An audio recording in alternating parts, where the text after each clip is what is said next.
복음을 위해서 그렇게 예배를 드렸지만 오늘부터는 대면 예배를 드리려고 합니다. 많이 모여서 은혜를 많이 받는 것이 소중해서 교회의 예배 시간을 교인들이 많이 모일 수 있는 시간으로 정해라 라는 말이 있습니다.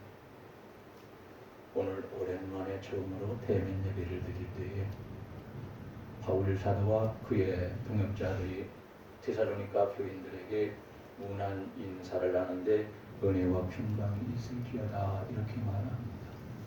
오늘 이 시간 우리 모두도 인사할 때나 어떤 때나 은혜와 평강을 빌어주고 문안 인사가 은혜가 되는 인사가 되는 복이 되기를 원합니다. 데살로니가 후서는 바울 사도의 동역자인 실로아노와 디모데에 의해서 혹은 그들의 이름으로 데살로니가 교회에 보내진 두 번째 서신으로 데살로니가 교회의 첫 번째 편지를 쓴 지 얼마 되지 않아서 쓴 것입니다. 여기서 기록된 말씀 중에 1절 보면 바울과 실로아노와 그런데 실로아노는 전에도 말씀드렸습니다만 이 실로아노는 신라를 말합니다. 사도행전이나 이런 것을 보면 신라로 표현되어 있습니다. 그리고 이 사람은 바울의 동역자뿐만이 아니고 그 시대에 같이 사역을 했던 베드로의 동역자이기도 합니다. 그래서 베드로가 다 기록하지 못할 때에 신라를 통해서 성경을 쓰게 됐다고 베드로전 후서를 보면은 베드로가 그렇게 말하고 있습니다. 만약에 데살로니가 교인들이 바울의 임박한 재림 선포 때에 일은 하지 않고 무의도식하면서 그날을 기다린다면 바울로서는 그들에게 어떤 사건이 일어날 것인지를 미리 말해 주었다고 말합니다. 우리는 주님이 오실 때까지 성도의 본분을 잘 지켜서 해서는 안 되는 일은 안 하고 해야 할 일은 좀 힘들어도 감당을 해서 우리가 천국에 올라갈 때에 혹은 주님께서 재림하실 때에 기뻐하실 수 있는 그런 사람이 되어야 합니다. 데살로니가 후서의 기록자는 누구인가? 오늘은 데살로니가 후서의 서론에 대해서 말씀드리려고 합니다. 지난주까지 데살로니가 전서에 대해서 강의를 끝냈는데 오늘은 이제 시작을 하려고 합니다. 후서를. 데살로니가 후서를 바울 사도가 기록했다는 사실에 관해서는 19세기까지 이전만 해도 그 신빙성에 대해서 의심하는 사람이 없었고 그 외적인 증거도 데살로니가 전서보다 더 많이 있었습니다. 그러나 19세기 이후에 본격적인 비평이 가해지기 시작을 했는데 비평학자들의 공격은 일반적으로 참 두 가지 가정에 기초한 것이지만 안 좋은 그러한 비평입니다. 이 사람들은 성경을 성경이 아닌 것으로 가정을 해놓고 비평을 합니다. 이 바울 사도 예수님이 세웠다 안 세웠다 성경에 세웠는데도 분명히 세웠는데도 불구하고 우리 주님께서 12제자를 부를 때에 바울 사도는 부르지 않았다 해서 사도로 취급하지 않는 신학자들도 있습니다. 이렇게 하나님의 말씀을 순종하지 않고 믿지 않고 신학을 했으면서도 불구하고 하나님의 말씀을 믿지 못하기 때문에 성경에 대해서나 기록자에 대해서 비평을 하는 그 사람들을 바라보게 되면 참 불쌍하다라는 생각이 들어갑니다. 성경을 보면은 성경 밖의 증거를 갖다가 외증이라고 합니다. 그런데 이 데살로니가 후서를 바울 사도가 기록했다는 외증이 많습니다. 성경 안에도 있지만 성경 밖에도 1절에 보면은 내증이 있잖아요. 성경이 증거하잖아요. 바울과 실로아노와 디모데가 이렇게 편지한다고 했죠. 먼저 성경 밖의 증거를 외증이라고 하는데 외증을 살펴보면은 알렉산드리아의 클레멘트나 터툴리안 교부 같은 분들이 이 본 서신을 인용을 했고 이 사도 요한의 제자였던 폴리캅도 데살로니가 후서를 바울 서신으로 인용을 합니다. 순교자 저스틴도 역시 데살로니가 후서를 바울 서신으로 인용을 합니다. 무라토리 성경에서도 말 쉬운 정경에서조차도 말 쉬운 정경은 이단입니다. 이단인데 성경을 기록할 때에 데살로니가 후서의 저자를 바울 서신으로 받아들여서 기록을 합니다. 데살로니가 후서의 제자가 바울이라는 사실에 대하여 의심의 여지가 없다는 것을 알아야 합니다.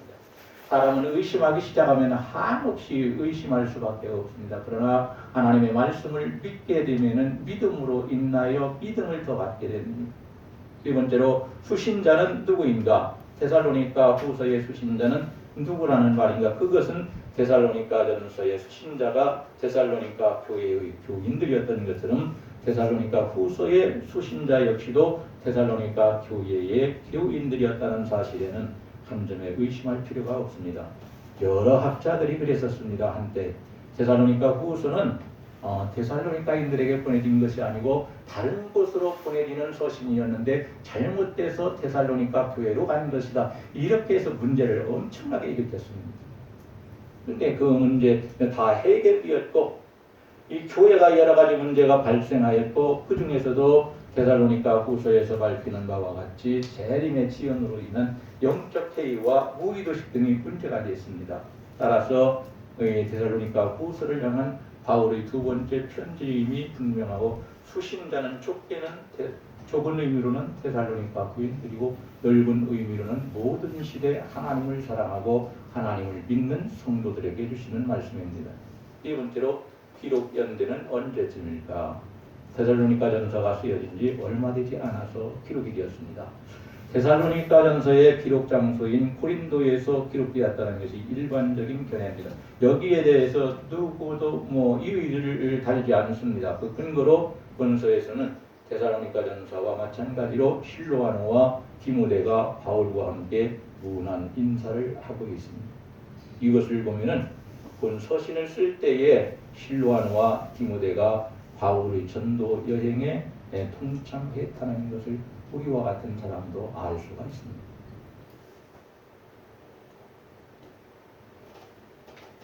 데살로니가 전서의 기록이 50년에서 AD 50년에서 52년 사이에 기록되었을 것이라고 말합니다.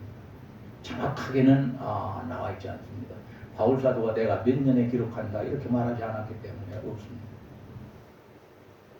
그럼 데살로니가 후서는 언제 기록되었는가? 전서를 기록하고 나서 얼마 후에 즉시로 기록했으니까 데살로니가 전서가 50년에서 52년에 기록되었다면 후서 역시도 그때 기록되었다고 말하고 있습니다. 왜 이것이 중요하냐면 서론이 잘못되게 되면 본문에 들어가서 성경을 다 왜곡시켜버리는 겁니다. 이단들처럼 그렇게 이해해버리고 말아버립니다. 그렇기 때문에 서론에 들어갈 때 우리는 서론에서 확실하게 무엇인지를 알고 그리고 난 다음에 하나님의 말씀을 나눠야 은혜가 되는 겁니다. 다섯 번째로 데살로니가 전 후서의 기록 목적은 무엇일까 보니까 이 데살로니가 교회가 재림에 대해서 잘못 알고 있었습니다. 이미 바울 사도가 전도해서 구원받은 성도들 중에서 이단에게 사로잡혀가지고 예수 그리스도는 이미 벌써 재림하셨다. 재림을 기다리지 마라. 재림은 지나가는 것이다. 다른 것을 기다려야 된다. 이렇게 가르치는 이단들이 나중에 들어와서 가르쳤는데 바울 사도를 통해서 바로 즉시로 진리를 배웠던 성경을 배웠던 데살로니가 교인들 중에 일부가 이단에게 금세 넘어가버리고 말았습니다. 그렇다고 바울 사도가 데살로니가 교회를 맨날 지키고 있을 수는 없었습니다. 왜? 하나님께서 이방인의 전도자로 세웠기 때문에 이곳저곳을 다니며 복음을 전해야 되는데 거기에만 있을 수는 없었다는 말씀입니다. 그러니까 우리는 성경 말씀을 들을 때, 읽을 때 우리가 바로 알았을 때에 그걸 집중해야지 그렇지 않고 흘려서 들어버리게 된다면은 평생 예수 믿어도 우리는 성경에 대해서 아무것도 알지 못하는 참으로 다른 사람에게 매달려야만이 신앙을 가질 수 있는 그런 사람이 되어버리고 말합니다. 왜 죽을 때 가서 신앙의 확신을 자꾸만 해야 된다고 말합니다. 평상시에 그렇게 가지면 나 예수 믿어서 구원받아. 언제 죽어도 나는 천국 간다. 이러한 믿음을 가졌다면 왜 목사님이 가서 집사님 우리 주님이 집사님 위에서 돌아가신 것 알지? 십자가의 피로 지사님 죄가 다 사하신 것 알죠? 예수님들 구원받은 것 알죠? 지금 숨이 끊어지면 천국에 들어가는 것 알죠? 그때 나가서 숨을 거두려면 얼마나 힘든 것인데, 응? 숨 한 번 쉬는 것이 얼마나 힘든 것인데 마지막 목사님이 가가지고 다 방해해버리고 힘을 빼놔버리고 막 이게 잘하는 것인지 못하는 것인지 하나님께서는 평소에 구원관을 가지고 살라고 말씀하십니다. 이 사람들은 지금 잘못된 재림관을 가졌어요. 그래서 재림하기 전에 모든 일도 다 포기해도 괜찮다. 하던 일들을 다 집어내서 버렸어요. 그리고 무의도 시켰습니다. 아는 사람에게 가서 나 아침 좀 주시오. 나 굶었더니 배고프네. 아침 주니까 저녁 때 가서 또 얘기하는 겁니다. 아침 먹었는데 그거 한 끼 갖고는 안 되겠습니다. 나 저녁도 좀 주시오. 2번 얻어먹으면 끝날 줄 알았는데 그 이튿날 아침에 또 어제 먹은 것까지 오늘 살 수는 없습니다. 오늘 아침 좀 주십시오. 네가 일해서 먹고 살아. 예수님 오신다는데 뭐 일합니까? 일해봤자 무슨 소리 안 해요. 예수님이 오후에 오신다 할지라도 우리는 예배드려야 되고 우리가 해야 할 일을 감당해야 돼요. 그런데 데살로니가 교회 일부의 교인들은 그렇게 하지 않았어요. 그러니 데살로니가 후서를 기록해서 보낼 수밖에 없었다는 말입니다. 야, 너희가 지금 가지고 있는 건 내가 가르치는 것이 아니지 않느냐. 이건 이단이 가르치는 것이고 내가 가르칠 때는 예수님이 이 땅에 오시는데 한 번에 온 세계를 다 비추어서 오시기 때문에 한 곳에 있지 않는다고 했는데 여기 어디 예수님이 재림하신 게 뭐가 있냐. 바울 사도가 한 가지 얘기하니까 그때서 무릎을 치는 사람들이 생겨나는 것이죠. 뒤늦게 인생 다 허비해버리고 오늘 이 자리에 나와 있는 우리 모두는 인생을 죄 짓는데 허비하지 말고 잘못된 신앙에 허비하지 말고 하나님 말씀에 순종하고 믿음으로 사는데 사용할 수 있기를 주님의 이름으로 간절히 축원합니다. 아멘. 어떤 성도들은 바울의 전도로 예수를 믿었지만은 핍박을 받음으로 어려운 일을 당했으나 그것을 극복하고 이기고 나가는 사람이 있어요. 어떤 사람들은 핍박을 받지 않았는데도 이단이 들어오고 이단이 가르치니까 진리가 아니지 않습니까? 하나님께서 그렇게 가르치신 것 아닙니까? 바울 사도를 통해서 이렇게 가르쳐 주셨습니다. 당신들은 이단이요 이렇게 말하는 사람. 그러니까 데살로니가 교회 안에서 이단들이 판을 치고 나중에는 교회가 엄청난 회오리 바람에 몰아쳐서 주저앉아버리는 그러한 일들이 일어나고 말았습니다. 신앙생활을 하는데 보니까 교회 생활에 있어서 계획이 없어. 체계나 규율도 없이 다 자기 마음대로 내 뜻대로 신앙생활을 하니까 다른 사람들까지도 잘못된 신앙을 따라오도록 먼저 믿은 사람들이 이렇게 만들어버리고 말았습니다. 이게 먼저 믿은 사람들은 앞서가는 사람들이기 때문에 무엇보다도 하나님의 말씀을 따라서 계획을 세우고 교회 생활이나 교회의 모든 일 신앙생활에 체계나 규율이 있어서 내 마음대로 하지 말고 하나님의 말씀을 따라서 성령의 인도하심을 따라서 우리가 신앙생활을 바르게 해야 합니다. 이런 잘못된 삶은 바울 사도가 책망하고 바르게 가르쳐줘서 바르게 신앙생활 할 수 있도록 하려고 이 데살로니가 후서를 기록해서 보냈다고 말씀합니다. 마지막으로 데살로니가 후서의 특징과 구조는 어떤가? 특징이라는 것은 후서는 전서와 달리 그 특징이 쉽게 발견됩니다. 데살로니가 전서와 후서는 교회에 대한 사랑, 이 사랑을 표현하는 서신이고 교회가 당하는 시련을 안타까워합니다. 그리고 재림은 예수님이 그냥 무조건 재림하시는 것이 아니다. 한순간에 앞뒤도 없이 예수님이 재림하시기 전에 바로 전까지 징조라는 것이 나타난다. 세상에서 하늘에서도 징조가 나타날 것이고 땅에서도 나타날 것이고 사람들에게도 나타나는 것이 그러니 이 징조를 보고 그런 다음에 예수님께서 재림하실 때가 가까이 왔는지 아니면 아직 멀었는지를 알고 신앙생활을 바로 하라고 말씀합니다. 제일 중요한 것은 예수님이 오늘 저녁에 오신다 할지라도 오늘 해야 할 일을 우리는 해야 합니다. 오늘 저녁에 오시는데 뭐로 합니까? 라고 한다면 이것은 하나님의 뜻이 아닙니다. 기도해야 할 것, 예배해야 할 것, 전도해야 할 것, 예배드려야 할 것, 성경 읽어야 할 것, 평상시처럼 우리는 잘 해야 합니다.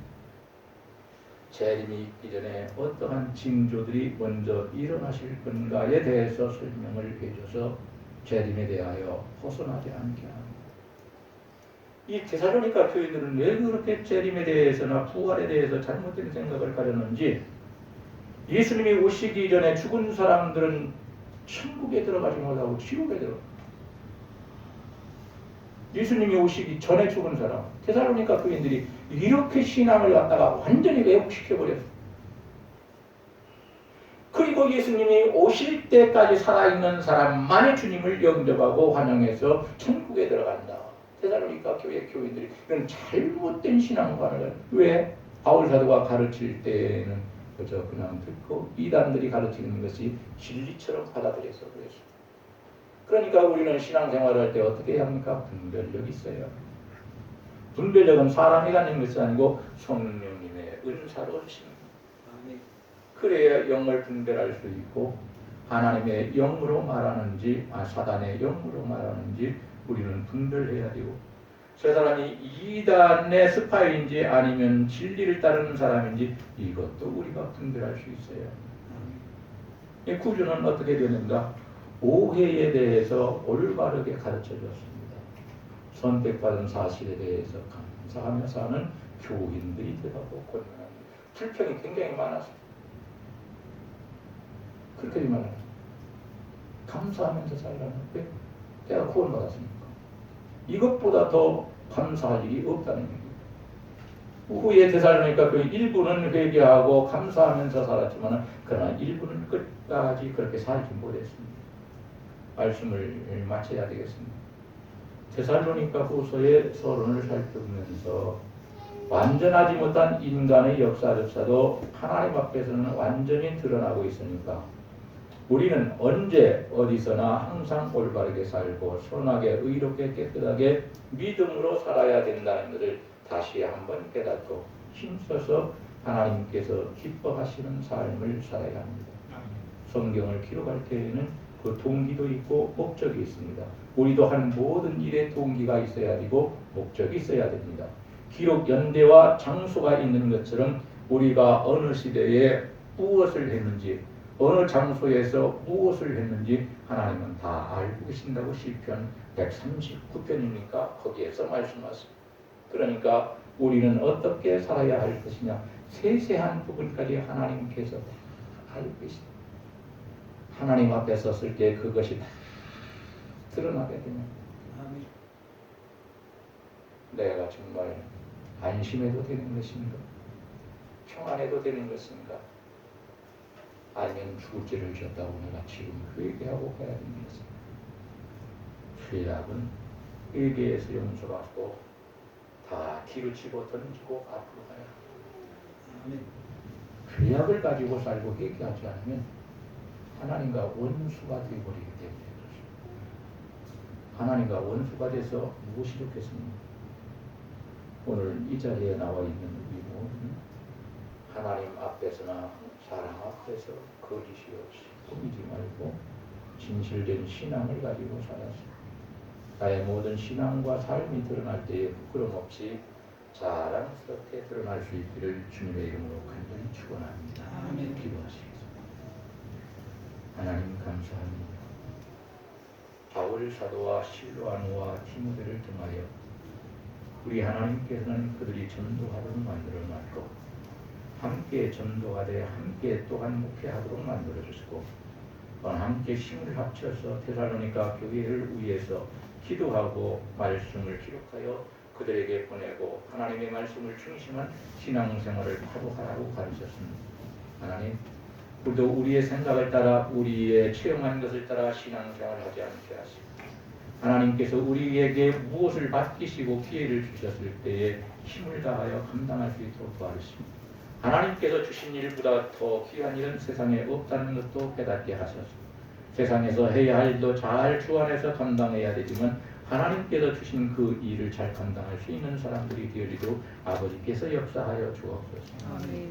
데살로니가 교회는 태행하게도 바울 사도와 같은 만날 수 없는 100년이 지나도 몇 사람이 나올 수 없는 그러한 사도였는데 이방인의 사도로 우리 주님께서 세워주신 그러한 엄청난 사람, 이러한 분이 하나님의 말씀을 가르칠 때에는 흘렸고 이단들이 들어와서 가르칠 때에는 집중해서 들음으로 신앙생활을 잘못되기 위해서 지옥 갈 사람으로 살았습니다.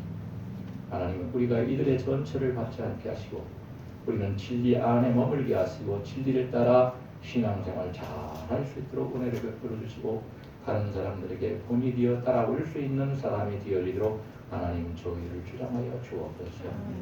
우리 주님, 저희들이 지은 모든 죄를 고백합니다. 아버지, 우리 죄가 얼마나 많은지 우리는 다 기억할 수가 없습니다. 십자가의 보혈로 다 용서하여 주시고 깨끗게 하셔서 하나님께서 기뻐하시는 복 있는 사람으로 살게 하여 주옵소서. 우리 구주 예수님의 이름으로 기도하옵나이다. 아멘.